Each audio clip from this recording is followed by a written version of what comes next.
Bom, pessoal, dando continuidade então aos nossos estudos a respeito da norma penal, depois de superada a análise da chamada norma penal incriminadora e a sua classificação, nós vamos avançar agora para as chamadas normas penais não incriminadoras. Ou seja, como eu havia chamado a atenção antes, o direito penal ele não se resume apenas e tão somente a tipos penais incriminadores e a existência de normas penais ditas criminalizadoras de comportamentos. Nós também temos normas penais que permitem a realização de algumas determinadas condutas e outras normas penais que explicam normas penais propriamente ditas. Vejam, dentro do grupo das normas penais não incriminadoras, nós podemos subdividir elas em normas penais permissivas e normas penais explicativas.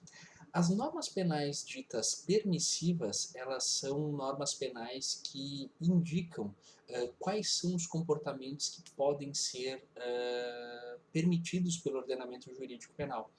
Nesse momento eu chamo a atenção de vocês ao artigo 23 do Código Penal, que contém um rol de situações onde uma pessoa pode praticar uma conduta criminosa, mas isso acaba sendo permitido pelo ordenamento jurídico penal. Não, pessoal, eu não estou incentivando a prática de crimes, mas eu quero que vocês atentem ao seguinte. Todos vocês já devem ter ouvido falar de termos como legítima defesa, estado de necessidade, exercício regular de um direito e estrito cumprimento de um dever legal.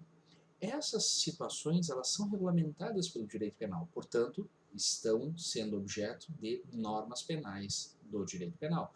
Só que não são normas penais que criminalizam, pelo contrário, elas autorizam determinadas pessoas em determinadas circunstâncias a praticarem atos previstos em lei como crime.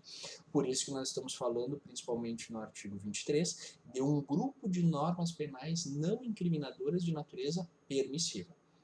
Além disso, pessoal, na semana passada, quando nós discutimos os princípios, especialmente o princípio da legalidade, lá no artigo 1º do Código Penal, nós tínhamos também uma norma penal. Ninguém discute que o artigo 1º do Código Penal é uma norma penal, mas com certeza ela não é uma norma penal incriminadora. Ela é uma norma penal explicativa, que define o conceito de legalidade e o fundamento legal do princípio da legalidade. Outros exemplos que vocês podem encontrar na legislação penal envolvendo normas penais não incriminadoras de natureza explicativa vão ser, por exemplo, o artigo 327 do Código Penal, que define que é funcionário público, o artigo 1º da Lei 7492 de 86, que vai dizer o que é instituição financeira, e, por exemplo, pessoal, todos vocês já devem ter ouvido falar sobre o termo reincidência. Mas reincidência não é o que eu acho que é reincidência, não é o que vocês acham que é reincidência. Reincidência é um conceito jurídico definido em lei lá no artigo 63 do Código Penal. Ou seja, novamente, o artigo 63 é uma norma penal? Sim. Uma norma penal não incriminadora de natureza explicativa. Ok, pessoal? Então, atentem a esses conceitos porque é fundamental saber que tipo de norma penal nós estamos falando, se ela é permissiva, se ela é explicativa, se ela é incriminadora, se ela é não incriminadora e os elementos que compõem ela, ok? Outro grupo de normas penais que podem ser definidas e ordenadas no nosso direito penal são as chamadas normas penais ordinárias, que são aquelas normas penais aplicáveis a todas as pessoas numa certa normalidade. Ou seja, o nosso Código Penal, a nossa legislação penal especial é um conjunto de normas penais de caráter ordinário. Extraordinariamente, essa norma penal pode vir regulamentada para determinadas pessoas, como, por exemplo, os crimes de responsabilidade. É um tipo de lei penal, é um tipo de crime que é praticado apenas pelo presidente da República no exercício da sua função. Mas essa questão envolvendo crime de responsabilidade, questões envolvendo o presidente da República, a possibilidade de responsabilização criminal do presidente, esses assuntos, eu vou deixar isso para outro momento para a gente discutir. O que eu quero é que vocês atentem no seguinte, pessoal, as normas penais ordinárias, elas podem ser tanto incriminadoras, quanto não incriminadoras. E são aquelas normas penais que são corriqueiramente aplicadas a todos nós, ok? Por sua vez, nós temos as chamadas normas penais excepcionais, que são normas penais criadas para atender determinadas situações específicas. Vejam, até o momento, na situação que nós estamos vivendo em relação ao coronavírus, nós não tivemos normas penais de caráter excepcional. Vejam, nós não tivemos nenhuma criminalização ou intensificação de pena até o momento, dia 30 de março. Vamos aguardar e torcer para que isso não ocorra, mas pode acontecer, por exemplo, dada uma situação de calamidade pública, dada uma situação de emergência, uma situação de guerra, uma situação enfim, situação envolvendo estado de sítio, situação envolvendo algo parecido com o que nós estamos tendo, mas com repercussões penais mais graves, uma escassez de alimentos. Vamos imaginar que nós não tenhamos mais água potável. Qualquer ato, por exemplo, relacionado a furto de caminhões-pipa, por exemplo, furto de água, poderia ser criminalizado com uma pena muito mais elevada. Isso seria uma situação envolvendo uma norma penal excepcional. Dentro do contexto das normas penais excepcionais, nós podemos ainda também trazer uma hipótese específica que é a chamada norma penal de caráter temporário. E aqui nós temos exemplos mais concretos, pessoal. Todos vocês se recordam dos eventos esportivos que nós tivemos no Brasil, Copa do Mundo, Olimpíada. Para o Brasil receber a Copa do Mundo, foi necessário que o legislativo brasileiro criasse uma norma penal chamada Lei Geral da Copa, onde estavam previstas uma série de disposições penais que somente poderiam ser aplicadas durante o período da competição até um pouco de tempo depois. Ou seja, este é um caso de norma penal excepcional criada para uma determinada situação por um determinado período de tempo. Ok, pessoal? Então, a diferenciação básica aqui que eu quero que vocês tenham é a seguinte: a norma penal ordinária é aquela norma corriqueiramente criada e ordinariamente aplicada. Ao passo que a norma penal excepcional ela é aquela norma criada para atender determinadas situações pontuais, ou uma situação de guerra, um estado de sítio, uma calamidade pública, ou com um prazo previamente estabelecido pelo legislador para atender a uma determinada situação, uma determinada circunstância que venha previsto originalmente, que é o motivo ensejador da criação dessa lei. Ok, pessoal? Bom, com relação às fontes do direito penal, eu vou querer que vocês atentem ao texto do Regis Prado, que coloca de forma bem específica aquilo que é colocado como sendo a fonte imediata e a fonte imediata da norma penal. Eu prefiro trabalhar com essa simplificação porque ela facilita bastante a nossa análise e não complica muito. Para todos os efeitos, pessoal, a norma penal tem como fonte primária a lei, justamente por conta do princípio da legalidade. Vocês vão estar estudando em outras áreas do direito, em outras cadeiras que vocês estão fazendo, a multiplicidade de fontes, mas a minha preocupação aqui com o direito penal e com vocês nesse primeiro semestre é a discussão da legalidade. Se vocês não tiverem assentado e firme o princípio da legalidade, a importância que ele tem, vai ficar muito difícil a gente trabalhar. Tá, pessoal? Então, dentro do contexto e do conceito de fontes penais imediatas, nós temos a lei como fonte primária, é a única que nós vamos ter como capaz de criar e definir penas para determinados comportamentos criminais. Claro que essa lei não é uma lei arbitrariamente criada, uma lei solta, não. É uma lei que tem que estar aderente à Constituição Federal, aos princípios constitucionais. Por isso que nós vimos lá na aula sobre o princípio da legalidade, a ideia de legalidade em sentido material e não apenas formal. Hoje, pessoal, cada vez mais os tratados internacionais de direitos humanos eles têm uma influência de orientar de forma muito mais precisa e clara a criação da legislação penal. Não se pode ter um Estado que crie legislações penais que coloquem em risco a dignidade da pessoa humana ou direitos fundamentais. Então, os tratados internacionais são fundamentais para isso. Os princípios gerais do direito, que vocês vão estudar com calma nas cadeiras de introdução, de conhecendo o direito e teoria do direito, e mesmo o direito constitucional, os princípios gerais do direito eles são orientadores da criação do direito, mas não são propriamente eles capazes de criminalizar. No direito penal, eles vão estar associados à provocação do legislativo a criar determinadas normas penais incriminadoras ou ao aprimoramento de outras normas penais. E, além disso, a jurisprudência.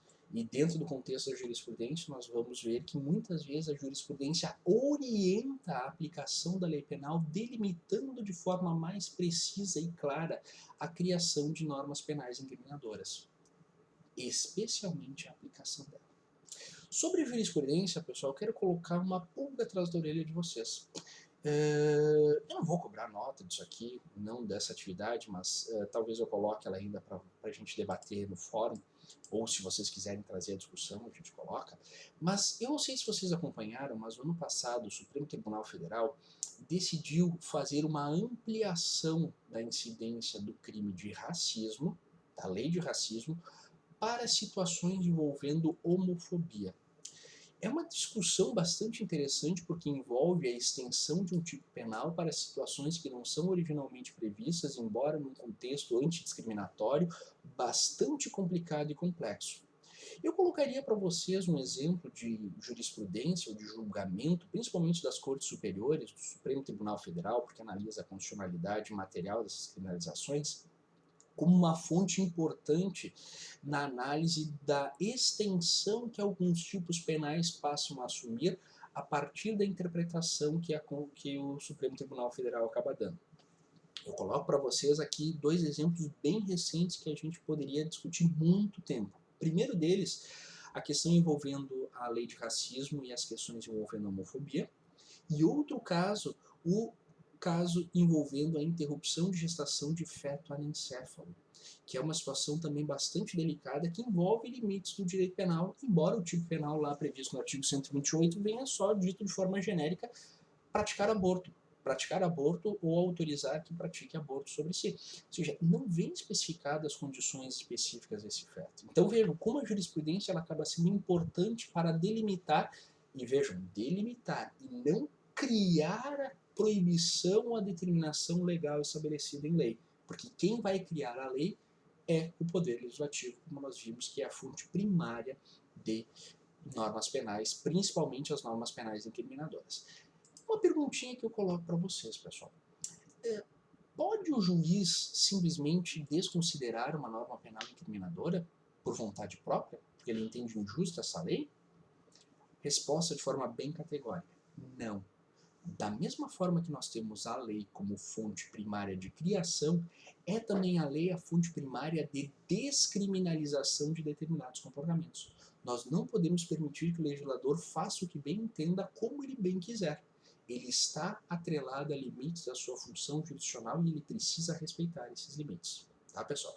Isso é uma discussão que a gente pode trazer em outros momentos também, só agora eu estava explicando isso para vocês e me ocorreu chamar a atenção disso. Tá, pessoal?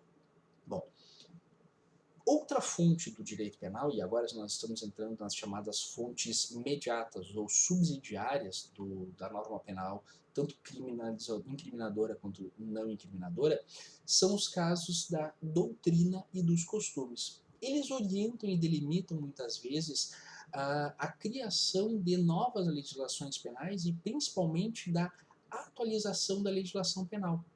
Elas vão servir muito para quem vai interpretar e aplicar a lei penal saber extrair corretamente o sentido daquilo que está sendo proibido ou determinado. Vejam, pessoal, nós temos na legislação um crime chamado ato obsceno. O que é um ato obsceno? Vejam, ato obsceno é um ato que gera algum tipo de repulsa, algum tipo de ofensa a uma pessoa. Mas este ato obsceno, essa expressão ato obsceno, ela vem presente desde sempre na legislação. Desde o nosso Código de 1940, nós temos estabelecido este conceito de ato obsceno. Só que é evidente que hoje um ato obsceno ele é muito mais volátil, muito mais diferente de se perceber do que aquele estabelecido lá em 1940. Outros exemplos de legislação, dentro da nossa legislação que vinha previsto é uma expressão absolutamente anacrônica e errada, equivocada na minha visão, que é o chamado termo que estava previsto no crime de sedução, que era o crime envolvendo o ato de iludir ou constranger dita mulher honesta. O grande problema desse termo é, bom, não se sabe exatamente a definição que o legislador de 1940 quis trazer como sendo mulher honesta. O fato é, não existe a mulher desonesta e a mulher honesta, existe a mulher, ponto. Alguns termos que orientam a interpretação e os costumes vão estar diretamente relacionados ao tempo.